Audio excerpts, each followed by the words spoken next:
Recently Pakistan के state bank ने बोला है कि हम अपनी डिजिटल करेंसी लॉन्च करने जा रहे हैं। लेकिन ये डिजिटल करेंसी फिएट करेंसी होगी, यानी कि ये क्रिप्टो की तरह नहीं होगी और ये डिसेंट्रलाइज भी नहीं होगी। ये होगी CBDC, central bank digital currency. लेकिन ये काफ़ी कंफ्यूजिंग हो रहा है। मेरे ख्याल से थोड़ा थोड़ा बेसिक से शुरू करते हैं। हम इसको समझते हैं कि डिजिटल करेंसी होती क्या है, ये काम कैसे करती है, क्रिप्टो क्या है और सीबीडीसी क्या है। सबसे पहले जो कॉन्सेप्ट हमने क्लियर करना है वो है मनी वर्सेस करेंसी। करेंसी वो है जो हमारे नोट हैं जिनको स्टेट बैंक ने अथोराइज़ किया हुआ है। मिसाल के तौर पे समझने के लिए मैं आपको कहता हूँ कि मेरे पास 5,000 रुपये हैं। मेरे पास ये एक कागज़ है और इसके ऊपर लिखा है 5,000 रुपये। लेकिन जैसे ही मैं किसी दुकानदार के पास या किसी बैंक के पास जाके उनको ये देता हूँ, मैं कहता हूँ ये ले 5,000 रुपये, तो वो इसको एक्सेप्ट नहीं करेंगे। क्यों? क्योंकि इसके ऊपर स्टेट बैंक की जो स्टैंप है वो नहीं है। लेकिन इसके बदले में मेरे पास अगर 5,000 का नोट होगा, मैं जाकर वैसे ही उनको दूंगा तो वो एक्सेप्ट कर लेंगे क्योंकि उसके ऊपर स्टेट बैंक की स्टैंप होगी। लेकिन अगर स्टेट बैंक इसी पेपर के ऊपर अपनी स्टैंप लगा दे और बोले कि ये जो पेपर है ये 5,000 रुपये है, तो बैंक को भी और लोगों को भी ये एक्सेप्ट करना पड़ेगा कि ये 5,000 रुपये हैं। हालांकि ये तो एक कागज़ है और इसके ऊपर लिखा हुआ है 5,000 रुपये। यानी कि जो आपकी करेंसी होती है वो कोई भी इदारा या कोई भी गवर्नमेंट उसके ऊपर स्टैंप लगा देती है और कहती है कि जी इसकी ये जो कागज़ है ना, इसकी इतनी वर्थ है। हालांकि एक्चुअल में अगर आप देखें तो इस कागज़ की कोई वर्थ नहीं है। क्या हुआ कि जैसे ही एक गवर्नमेंट ने या एक स्टेट बैंक ने इसके ऊपर स्टैंप लगाई तो ये जो कागज़ था ये एक करेंसी नोट बन गया। यानी कि इसकी अपनी कोई वर्थ नहीं है। इसके बदले में जो मनी है वो क्या है? मैं आपको कहता हूँ कि आपके पास अगर गोल्ड है, अब गोल्ड क्या है कि उसकी अपनी एक वैल्यू है। गोल्ड के ऊपर किसी स्टैंप की ज़रूरत नहीं है। अगर आपके पास 5 तोले सोना है, आप उस सोने को ले जाते हो सऊदीया में या यूएसए में या स्कैंडिनेवियन कंट्रीज़ में या दुनिया के किसी भी कोने में या दुनिया के किसी भी मर्चेंट के पास, तो कोई भी आपको ये नहीं बोलेगा कि इसके ऊपर स्टैंप नहीं है तो मैं इसको एक्सेप्ट नहीं करने वाला। हर बंदा उसको एक्सेप्ट करेगा। क्यों? क्योंकि गोल्ड जो है उसकी अपनी एक वैल्यू है। यानी कि जो मनी और करेंसी का कॉन्सेप्ट है वो अब क्लियर हो जाना चाहिए कि जो मनी है उसकी अपनी एक वर्थ होती है जैसा कि गोल्ड है, और जो करेंसी है उसकी जो वर्थ है वो एक सेंट्रलाइज बैंक या एक सेंट्रलाइज इदारा उसको देता है। एक्चुअल में उसकी अपनी कोई वर्थ नहीं होती। दूसरा कॉन्सेप्ट ये है कि डिसेंट्रलाइज और सेंट्रलाइज्ड। देखें, जो चीज़ें जिनको कोई कंट्रोल नहीं कर सकता वो हैं डिसेंट्रलाइज। जैसा कि गोल्ड है, गोल्ड के ऊपर किसी भी कंट्री का किसी भी इदारे का स्टैंप नहीं चलता। आप गोल्ड को कहीं भी ले जाओ, दुनिया के किसी भी कोने में ले जाओ, उसकी अपनी एक वैल्यू होगी। यानी कि जो गोल्ड है वो क्या है? डिसेंट्रलाइज्ड है। गोल्ड को हम खुद से बना भी नहीं सकते। कोई भी इदारा, कोई भी गवर्नमेंट गोल्ड को खुद से प्रोड्यूस नहीं कर सकती। यानी कि उसकी जो बर्थ है वो किसी के भी कंट्रोल में नहीं है, वो नेचर के कंट्रोल में है। और गोल्ड की जो प्राइस है वो दो वजह से है। एक तो ये है कि वो लिमिटेड है, उसकी अमाउंट लिमिटेड है, और दूसरा ये है कि जो उसका लाइफ स्पैन है, जो उसका डीके पीरियड है वो बहुत ज़्यादा है एज़ कम्पेयर टू और भी इतने मटेरियल्स हैं उन सब से। खैर, दूसरी तरफ जो सेंट्रलाइज्ड थिंग्स है जैसा कि आपका रुपया है, जैसा कि डॉलर्स है, अब इनका क्या मसला है कि इनको हम छाप सकते हैं, इनकी मिंटिंग हो सकती है, unlimited minting. Minting stands for printing in crypto. यानी कि हम इनको प्रिंट कर सकते हैं, जितने चाहें उतने प्रिंट कर सकते हैं और इनकी जो वैल्यू है उसको कंट्रोल भी कर सकते हैं। खैर, ये जो हमारे पास करेंसी है इसके बहुत ज़्यादा डिसएडवांटेजेस हैं। मिसाल के तौर पे चाइना ने एक मरतबा ऐसे किया कि अपनी जो करेंसी थी उसको डीवैल्यू कर दिया, उसकी जो वैल्यू थी वो कम की। अब उसका फ़ायदा ये हुआ कि जो यूएस डॉलर था उसकी वैल्यू भी कम हो गई, क्योंकि जो यूएस डॉलर था और जो आपका युआन था, जो चाइनीज करेंसी थी, वो दोनों आपस में लिंक्ड थे। यानी कि जो करेंसीज हैं वो आपस में लिंक्ड होती हैं और एक करेंसी के डाउन होने से दूसरी करेंसी डाउन होती है। मिसाल के तौर पे डॉलर है, डॉलर अगर डाउन होता है तो जो रुपये है उसकी वैल्यू में भी चेंज आता है। करेंसीज के बहुत ज़्यादा जो है ना डिसएडवांटेजेस हैं। 1930s तक ये होता था कि जो करेंसीज होती थी वो बैक्ड होती थी गोल्ड से। यानी कि एक कंट्री के पास जितना गोल्ड होगा वो उतने वर्थ के ही नोट छापेगा और उसको भेजेगा मार्केट में। लेकिन 1930s के बाद यूएस ने सबसे पहले ये काम किया कि उन्होंने बोला कि जी हम ये वाला जो कॉन्सेप्ट है ना इसको ख़त्म कर रहे हैं उन्होंने वैसे ही नोट छापना शुरू कर दिए। अब उनके पास उतना गोल्ड नहीं था जितने जो नोट हैं वो मार्केट में आ गए। अब इससे क्या होता है, इससे इन्फ्लेशन आती है। मिसाल के तौर पर मैं कहता हूँ कि आप फ़र्ज़ करें कि हर बंदे के पास जो है ना, जो मिनिमम अमाउंट ऑफ मनी है वो ₹1,00,000 है। अब इससे क्या होगा, अगर आप मार्केट में जाते हो फ्रूट लेने, तो आप जैसे ही जाओ कि मिसाल के तौर पे आप बनानाज या एप्पल ख़रीदते हो, तो आपको पता लगेगा जी जो बनाना है इसका जो रेट है पर डोज़न ये बिक रहा है जी ₹20,000। क्यों? क्योंकि जैसे ही मार्केट में जो पैसा था वो बहुत ज़्यादा आ गया, हर बंदे के पास पैसा ज़्यादा हो गया, लेकिन आगे से जो चीज़ें थी वो कम थी। अब क्या हुआ कि उन चीज़ों के बदले में उनकी जो करेंसी थी वो बहुत ज़्यादा बढ़ गई।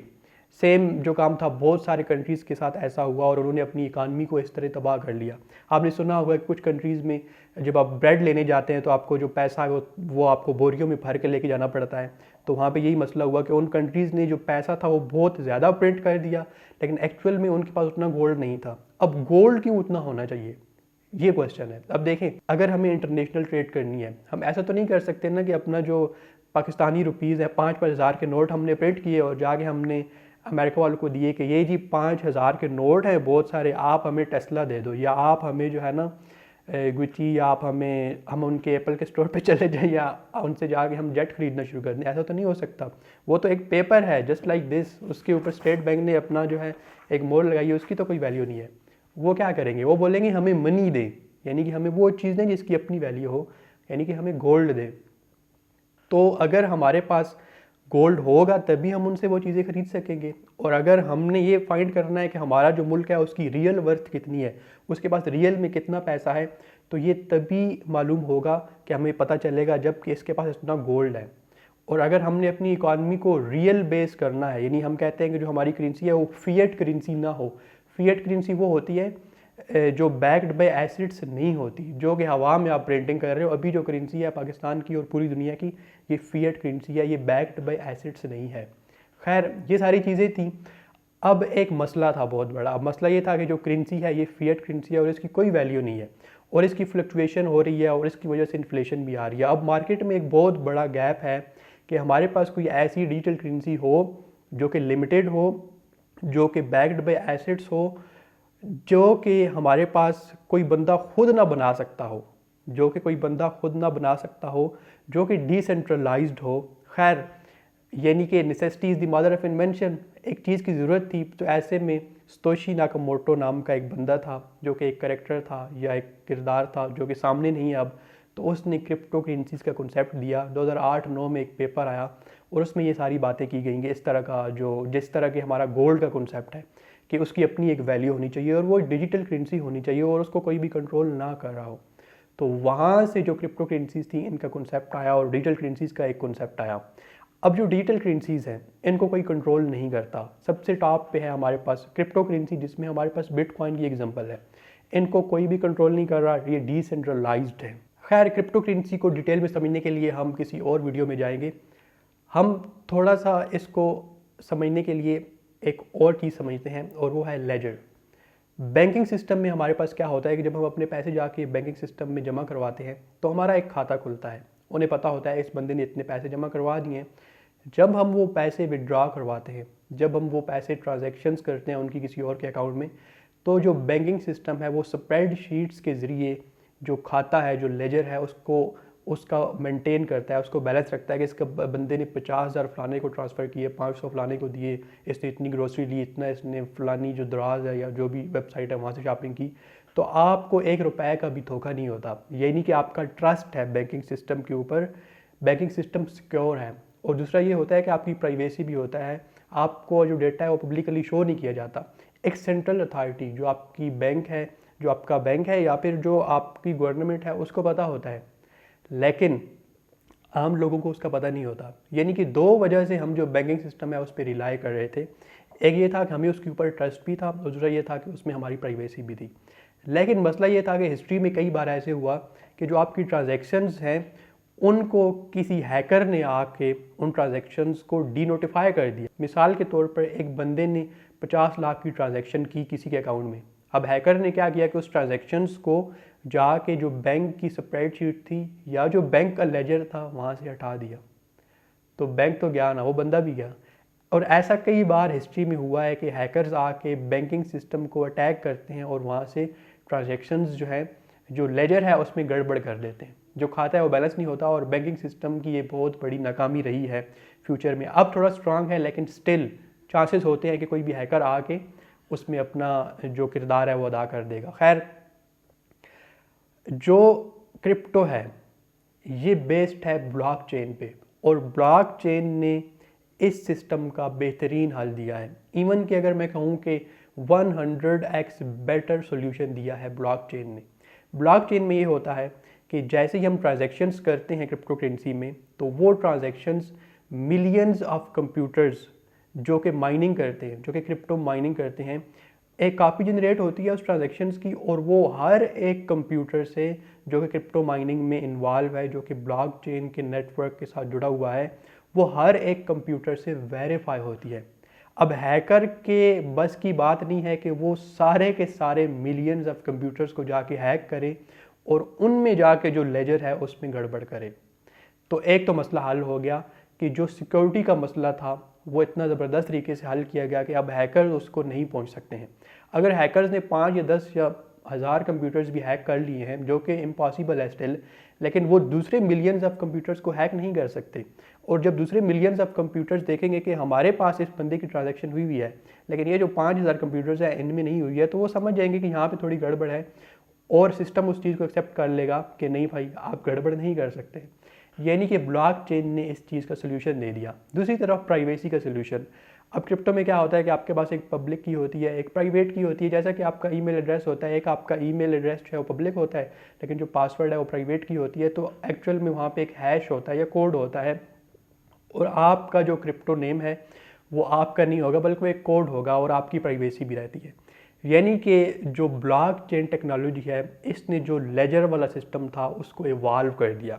अब पर्सनली मुझे कभी भी डिजिटल करेंसीज पे बिलीव नहीं था, मेरा दिमाग इस चीज़ को एक्सेप्ट ही नहीं करता था। हुआ क्या कि मैं रिसेंटली एक बैंक में गया और वहाँ पे कुछ काम था, मैंने कुछ पैसे निकलवाने थे। वहाँ पे एक बंदा आ गया, उसने 2 बैग्स उठाए हुए थे और उन बैग्स में बहुत ज़्यादा कैश थी, करेंसी थी। उसने जाके मुझसे पहले जो कैशियर था उसको दे दिए। अब मैं 2 घंटे वहाँ पे बैठा रहा। वो कैशियर जो था, पूरा जो स्टाफ था कैशियर का, वो सारे गिनने में लग गए, और जो बाकी सारी अवाम थी वो इंतज़ार करती रही। तो वहाँ से मैंने सोचा कि यार इन चीज़ों का अब कोई हल होना चाहिए, क्योंकि दुनिया बहुत आगे जा रही है, और इन चीज़ों का हल तो एक्चुअल में मौजूद है जो कि हमें ब्लॉकचेन ने दे दिया है। अब बात करते हैं जो पाकिस्तान अपनी डिजिटल करेंसी लॉन्च करने जा रहा है उसकी। क्या वो सेंट्रलाइज होगी, क्या वो डिसेंट्रलाइज होगी? यस, वो होगी सेंट्रलाइज्ड, लेकिन उसका एडवांटेज ये होगा कि उसके कुछ जो एलिमेंट्स हैं वो डिपेंड कर रहे होंगे ब्लॉकचेन बेस, यानी कि उसमें ब्लॉकचेन इनकॉर्पोरेट होगी लेकिन बहुत थोड़े हद तक होगी। यानी कि उसमें जो गवर्नमेंट है वो अपनी गवर्नेंस रखेगी, वो सेंट्रलाइज होगी।